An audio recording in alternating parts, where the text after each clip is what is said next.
Então, Êxodo 17, vamos ler o versículo 11.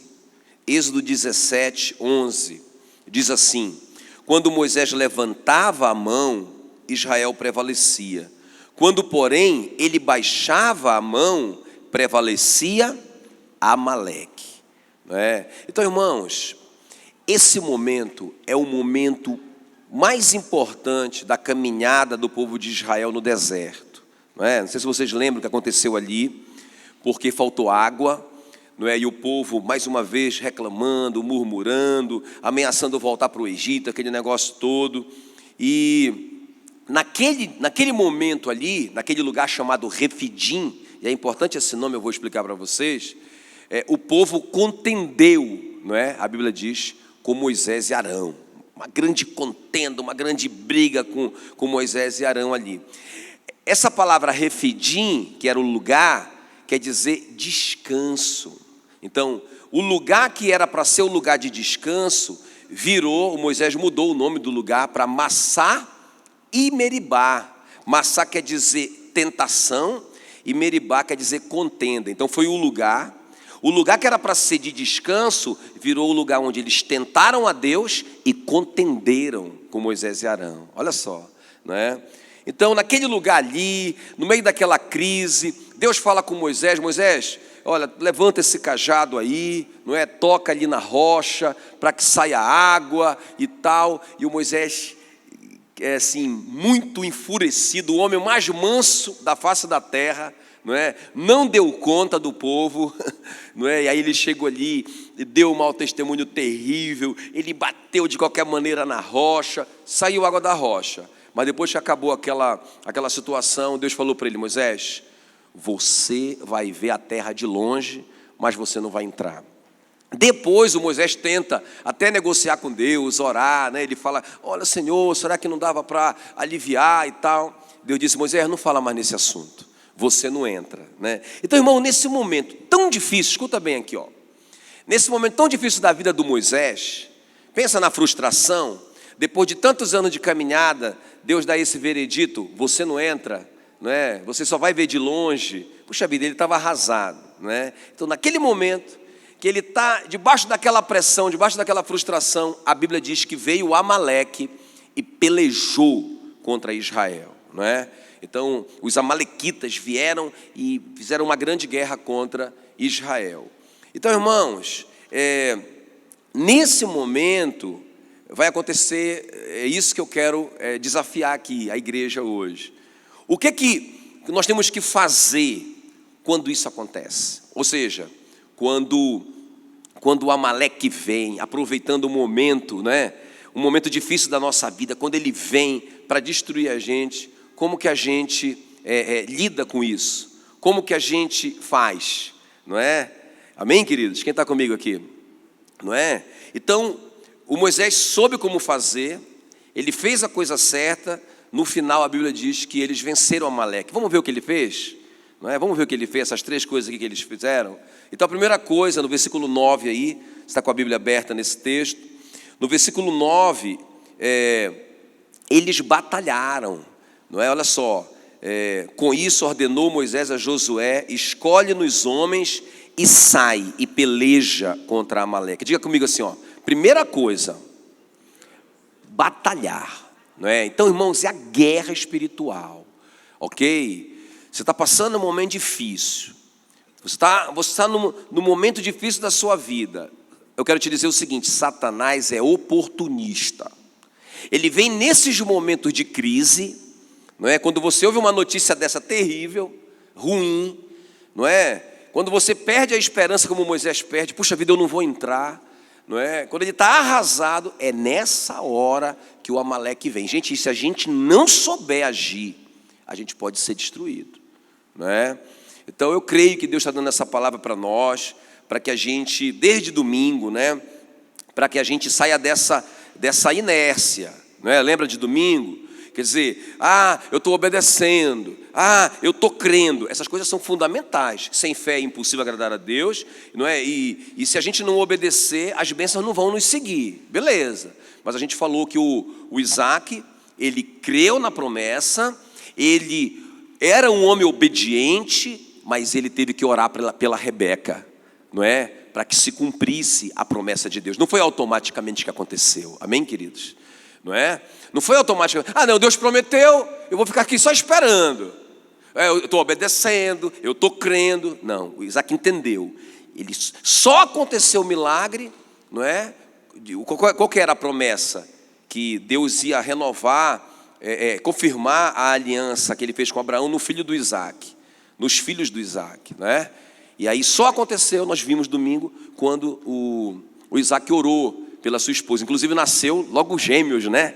Porção dobrada, maravilha. Então isso é batalhar, amém, queridos? Então vamos lá, ó. O que é batalhar? É crer na promessa, é obedecer à promessa, mas é orar, não é? Então, orar por aquelas coisas que a gente falou ali, não é? É protegendo a promessa, não é? Como Neemias fez, rompendo, não é? As estruturas, como Daniel, não é? Que mais? Ligando na terra em nome de Jesus, não é? Como a gente viu, só vai acontecer no céu, só é ligado no céu quando liga na terra. Então, a primeira coisa que o Moisés diz aqui, gente, olha aqui, ó, para a gente vencer o Amaleque, o que é? Fala aí para mim. Qual que é? Gente, é guerra, né? Não tem ninguém aqui que é civil. Não tem nenhum civil aqui, sabia? Todo mundo aqui é militar. Amém, queridos? Todo mundo aqui é soldado. A Bíblia diz que nós somos o exército do Senhor, não é? Então não tem nenhum civil aqui e tal, inocente, irmão. Pode ter militar aqui sem arma. Ok? Pode ter, a gente falou, né? Que a oração abre o arsenal de Deus. Quem está sem oração, está sem arma, né? Então, não tem nenhum civil, mas pode ter militar aí pisando na bola, sem arma, sem oração, não é? Então, queridos, primeira coisa que Moisés diz, pessoal, vamos resolver essa parada, vamos para a guerra, não é? Mas olha só o que acontece aqui. Segunda coisa, a gente vai começar a entender o desafio, é estar debaixo de uma cobertura. Gente, não vá para a guerra sem cobertura. Você vai entender o versículo 9. A parte B, né? Eu li a parte A. A parte A é, vai lutar, Josué. Vai lá, sai e peleja contra Amaleque. A parte B do versículo 9 diz assim, ó: eu estarei no cimo do outeiro, não é, lá no monte, e o bordão de Deus estará na minha mão. Não é? Olha só. Josué, você vai lutar. Cadê os? Deixa eu ver só os militares oficiais aqui, cadê? Então olha só, eu estou dizendo para você que Deus está mandando a gente lutar. Agora, interessante, o Moisés diz, Josué, vocês vão lutar, mas eu vou estar lá em cima do monte, orando por vocês. Inclusive o versículo 11 que diz, né? Quando Moisés levantava a mão, Israel prevalecia. Quando, porém, ele baixava a mão, prevalecia Amaleque. Gente, aqui tem uma lei. O povo não prevalece sem o líder. Amém, queridos? Quem está comigo aqui? Não é? Não prevalece. Da mesma forma, né, o Josué estava ali lutando por Israel, não é? Então, o líder não prevalece sem o povo. Entende que é uma via de mão dupla? Diga bem forte comigo. O povo não prevalece sem o líder. Mas diga assim, mas o líder não prevalece sem o povo. É por isso que o apóstolo Paulo vivia pedindo oração do povo. Ore por mim, ore por mim, ore por mim, não é? Então o povo tem que estar pagando o preço. Interessante, quando Moisés cansava, não é? O povo, representado por Arão e Ur, sustentavam as mãos de Moisés, não é? Então o líder precisa da ajuda do povo, e o povo precisa da intercessão do líder. Gente, isso aqui é uma chave, não é? Não vá sozinho, não vá sozinho. Não é? Quando Jesus, interessante, ele fala assim, né? Aquele que recebe quem eu enviei, a mim me recebe. Então, irmãos, eu só levo Jesus se eu for enviado, não é? Olha lá, ó. Aquele que recebe quem eu enviei, a mim me recebe. Quem me recebe, recebe o Pai que me enviou. Então isso continua, né? Quando eu estou aqui numa guerra espiritual, mas eu só vou ser bem sucedido se eu for enviado. Irmão, a gente não pode se enviar. Olha, é o que eu mais tenho visto por aí, pregando por aí pelo Brasil, não é? Pastores que estavam ali, não é? Numa igreja, debaixo de uma cobertura, não é? Trabalhando junto com alguém. Aí o cara achou que ele podia ser só, que ele podia caminhar sozinho, não é? Por que eu vou ter que ficar dando o dízimo dos dízimos da igreja para esse pastor, se eu posso caminhar sozinho? Eu vou dar o dízimo dos dízimos para mim mesmo. Loucura. Irmãos, quantos líderes nesse país têm caído porque estão sós, não é? Eu digo que é o pastor, o pastor filho de Seva, né? Lembra dos filhos de Seva? São esse tipo de pastores, né? Eles estavam fazendo a obra de Deus, estavam expulsando os demônios das pessoas, a motivação deles era tão jóia, mas quando eles foram expulsar o demônio pulou em cima deles e humilhou eles, rasgou a roupa deles. Por quê? Os demônios disseram, porque eles disseram assim, ó, em nome de Jesus que Paulo prega, sai. Eles disseram assim mesmo, nós sabemos quem é Jesus e conhecemos Paulo.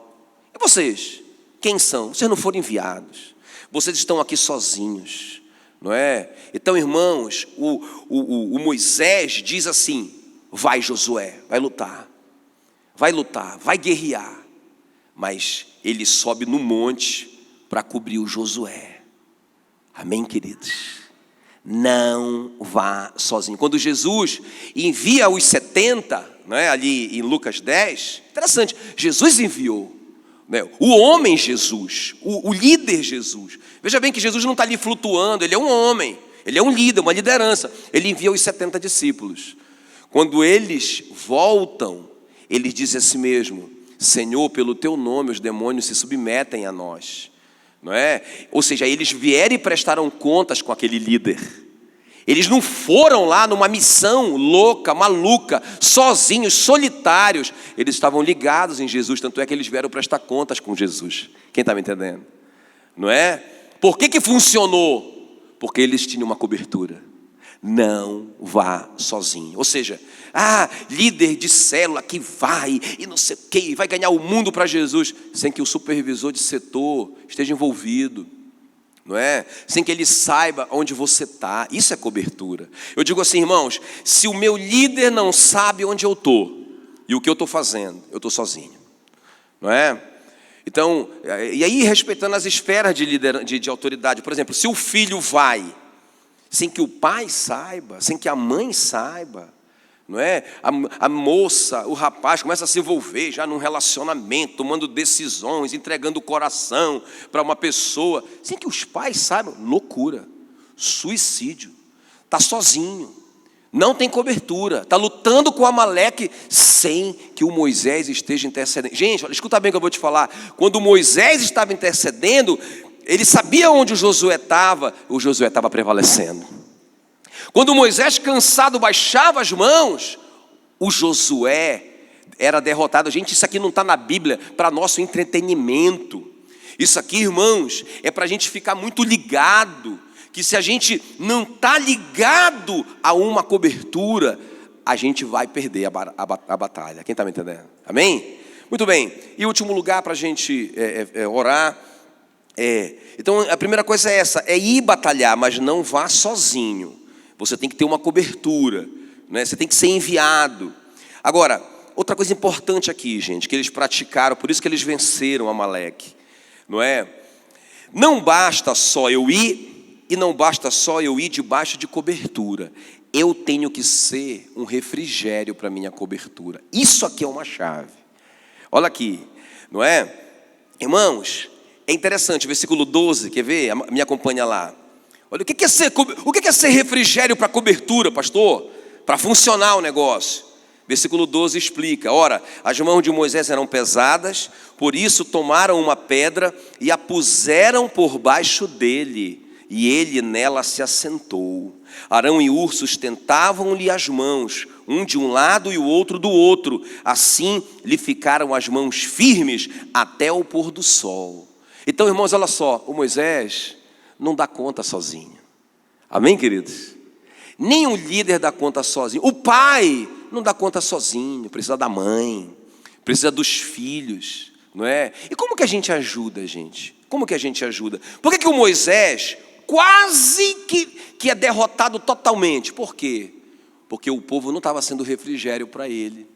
Pelo contrário, meu irmão, aquele povo provocou a ira, o homem mais manso da terra, não é? Então não era, gente, ser refrigério é colocar, fazer o que o Arão e o Ur fizeram. O Arão e o Ur representam o povo. Eles foram lá e colocaram a pedra, a cadeira, né? Sentar significa descanso, não é? É você ser descanso na vida do seu líder. E outra coisa que eles fizeram, eles sustentaram as mãos do Moisés. O que isso fala? O que isso fala para nós? É a gente realmente ser esse sustento, né? A gente poder ajudar os nossos líderes. Agora veja bem, qual que é a missão, irmãos, do liderado? Qual que é a missão do liderado? É transformar, olha só, Massá e Meribá em Refidim, né? Novamente, lembra? Refidim significa descanso. Massá significa tentação. Meribá significa contenda, não é? Eles transformaram no começo o lugar de descanso, o Refidim, em lugar de tentação e confusão e contenda. O que o liderado, enviado, debaixo de cobertura tem que fazer? Voltar, né? Transformar Massá e Meribá, esse lugar de confusão e de contenda e de tentação, no lugar do descanso. Quem está me entendendo? Amém? Irmãos, é por isso que Hebreus 13:17 diz assim, olha, fica ligado: obedecei aos vossos guias e sede submissos para com eles, pois eles velam por vossa alma. Olha o Moisés velando pela alma deles, como quem se deve prestar contas, para que façam isso com alegria e não gemendo, porque se eles fizerem gemendo, isso é inútil para vós outros. Ou seja, irmãos, se o líder está fazendo o trabalho dele gemendo, não é? Você é um liderado que faz o líder gemer, então aquela cobertura daquele líder é inútil para você. Quem está me entendendo, gente? Meu irmão, eu não quero essas três coisas, olha. Eu não quero ficar só esperando o milagre acontecer, eu quero batalhar, não é? Mas eu não quero batalhar sem que a minha liderança, a minha cobertura, não é, esteja ali me cobrindo, sabendo o que eu estou fazendo. Mas, meu irmão, eu não quero que eles sofram por minha causa. Eu quero ser esse refrigério que faz eles sentarem e sustenta a mão deles. Amém, queridos? Quem está me entendendo? Então, esse foi o segredo. Aí, como que termina essa história? Josué desbaratou a Amaleque e o seu povo a fio de espada. Por quê? Porque era um povo que foi para a guerra, mas estava debaixo de cobertura, e eles eram refrigério para o Moisés agora. Por isso que funcionou. Mas ao mesmo tempo, então, ao mesmo tempo que o líder da cobertura, o povo, né? O povo também faz a parte dele, que é ser refrigério. Aí funciona. Aí meu irmão, é dinamite contra Satanás. Amém? Agora eu quero terminar assim, fazendo, né, esse ato profético aqui, justamente desafiando você sobre o que a gente vai fazer aqui, ó. Durante eu nem quero estabelecer um tempo, que eu quero fazer isso até Jesus voltar, né? Qual que é? Naquela oração ali, na nossa oração diária, né? Diariamente, na nossa oração diariamente, nós já começamos ontem a fazer isso. Então, naquele primeiro momento, naquele primeiro 30 minutos, eu e a Meila estamos de joelhos pelos supervisores de área e suas famílias, ok? Amém, queridos? Seus filhos, seus negócios. Mas nós estamos orando basicamente por essas três coisas aqui, ó. Que lembra que a gente falou domingo? Desânimo contra a divisão. Amém? O que mais que a gente falou?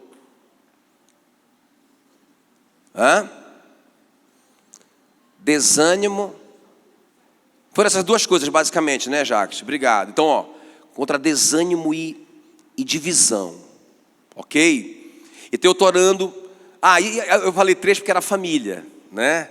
Então, primeiro a família deles contra desânimo e contra divisão, ok?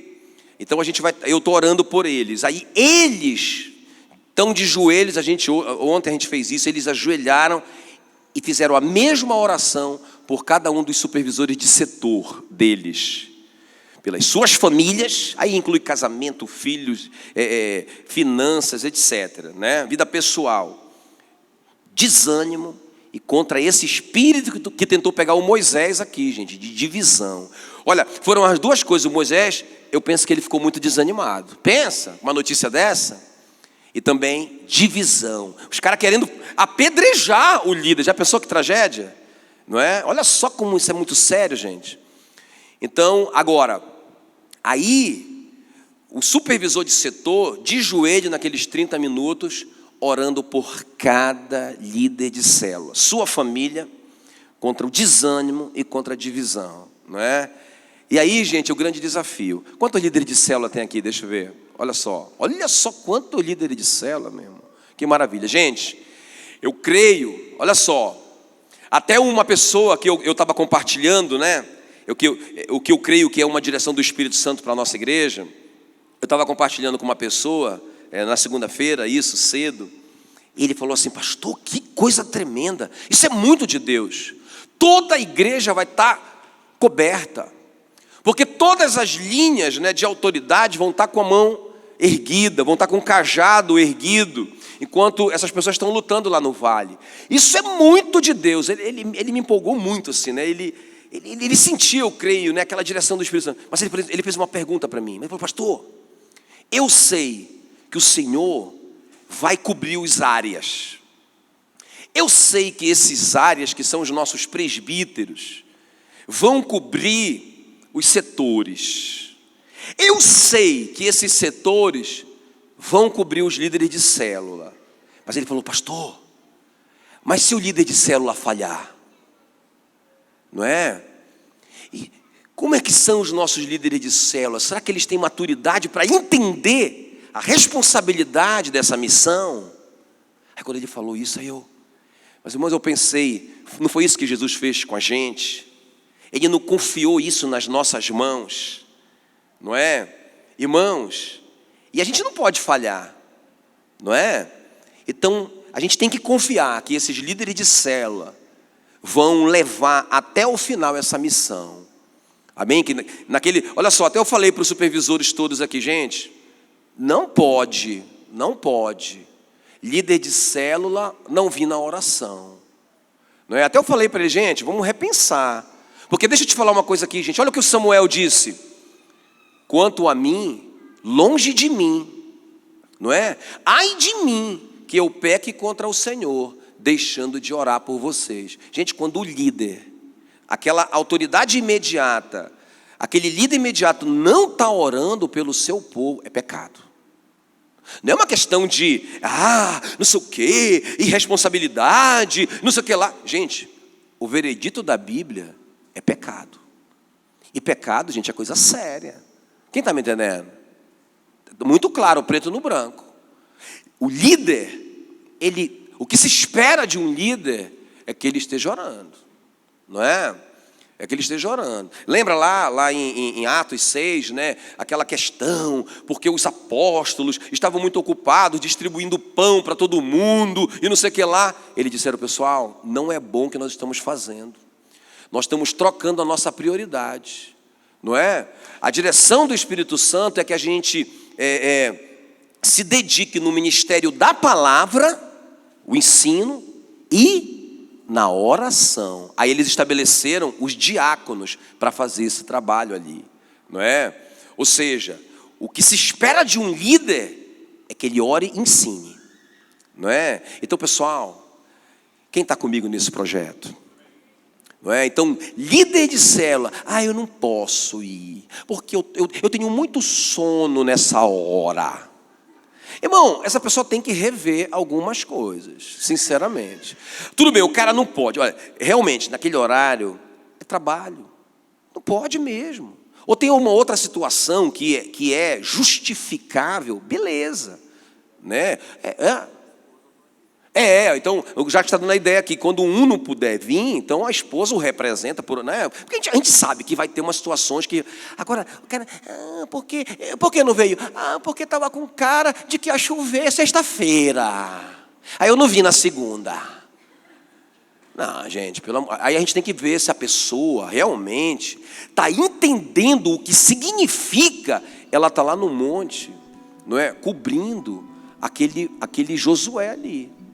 Amém, queridos? Eu creio, gente, olha, que é uma direção do Espírito Santo para nós.